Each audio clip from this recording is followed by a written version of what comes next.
ঢাকার অভিজাত এলাকায় চলছে গোপন বৈঠক। স্তূপ করা ফাইল ঘেঁটে ঘেঁটে দেখা হচ্ছে কোথায় কি আছে। প্রতিটা পাতা থেকে খুঁজে খুঁজে বের করা হচ্ছে গোপন তথ্য। টার্গেট আগামী নির্বাচন। ছক কষছেন ১৪ জন ইনসাইডার। লক্ষ্য শেখ হাসিনাকে ফেরানো। গত ১৫ বছরে শেখ হাসিনা তার নিজস্ব লোকবল দিয়ে সাজিয়ে গুছিয়ে রেখেছেন দেশের প্রতিটি খাত।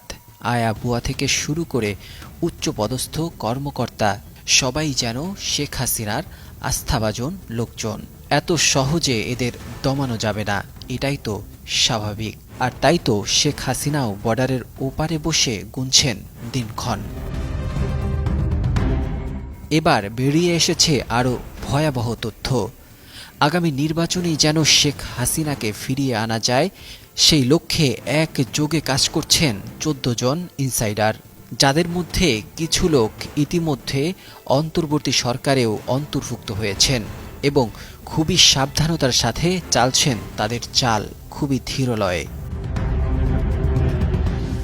সম্প্রতি আল জাজিরার অনুসন্ধানী সাংবাদিক জুলকারনাইন সায়ের তার এক ফেসবুক পোস্টে লেখেন, অন্তর্বর্তীকালীন সরকারের কেন্দ্রস্থলে অবস্থিত কতিপয় উপদেষ্টা যারা অত্যন্ত দুরভিসন্ধিমূলক উদ্দেশ্য নিয়ে সরকারে প্রবেশ করেছে, তারা কিছুতেই সাধারণ নির্বাচনের মাধ্যমে দেশে একটি রাজনৈতিক সরকার যেন ক্ষমতায় আসতে না পারে সেই লক্ষ্যে কাজ করে চলছে।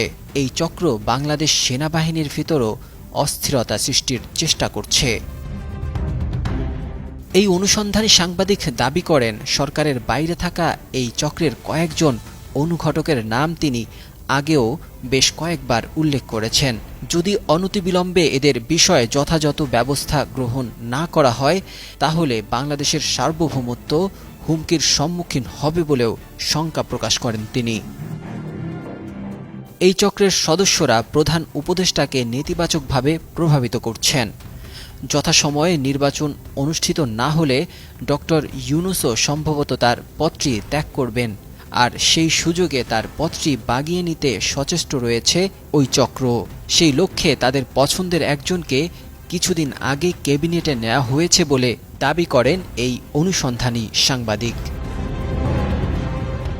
জুলকারনাইন সায়ের আরও লেখেন, উপদেষ্টা, সচিব, গুরুত্বপূর্ণ পদ, সামরিক বাহিনীর শীর্ষ কর্মকর্তা সব মিলিয়ে এদের মূল ইনসাইডারের সংখ্যা ৯ জন, আর ভাইটাল আউটসাইড অ্যাক্টর আরও ৫ জন। এছাড়াও আরও বেশ কয়েকজন রয়েছে এদের দলে। উপযুক্ত সময়ে তাদের নাম ও বিস্তারিত প্রকাশ করা হবে।